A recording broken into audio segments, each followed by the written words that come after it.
Okay, I'm ready when you are. California is a state prone to earthquakes.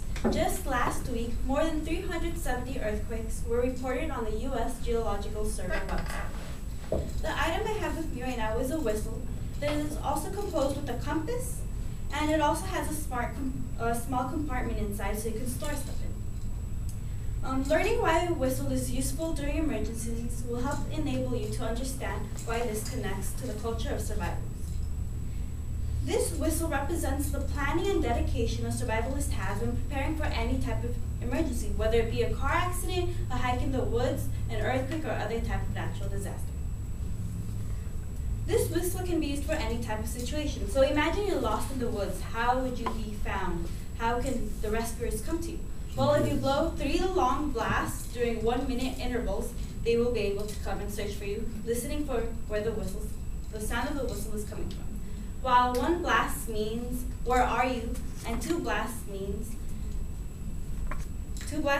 I need help.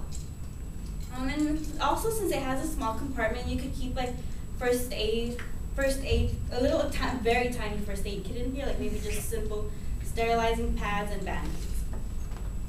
But why does this whistle represent the culture of survivalists? Well, according to dictionary.com, a survivalist is a person who makes preparations to survive a widespread catastrophe, such as an atomic war or anarchy, especially by storing food and storing weapons in a safe place.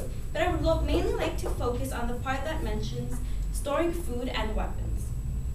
A person who lives in California knows that earthquakes come and go, so they would want to ensure his or family's safety by preparing their own safety kit and storing it in a safe place.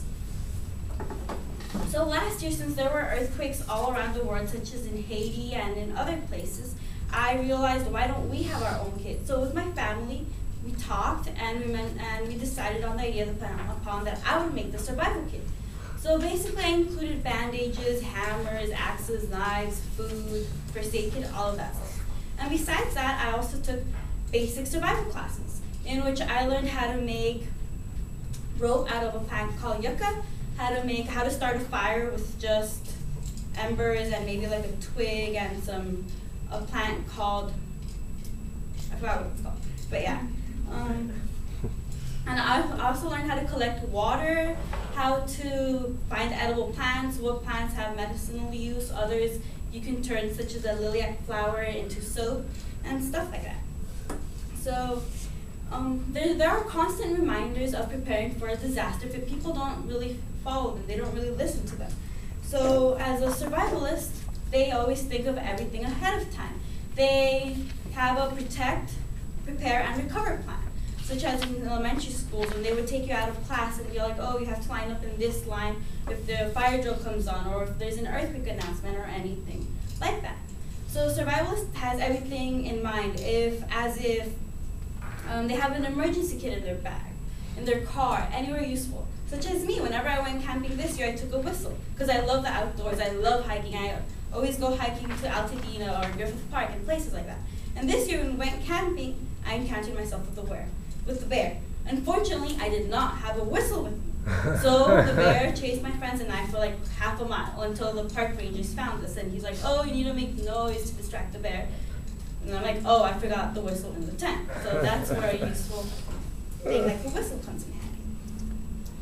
And I also, since I'm a very outdoor person, I find myself jumping into bushes, next morning waking up with random rashes, fleeing from bees or mosquitoes, bruises, sliding down a mountain, anything like that. So that's why I always try to be prepared, have my first aid kit in handy, and of course a whistle.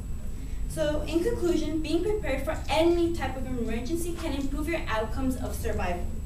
First, I mentioned how a whistle can be identified with the culture of survivalists and why I can identify with it. And so California has an earthquake almost every 10 years, a major one that is. The last one was the Northridge earthquake in 1994.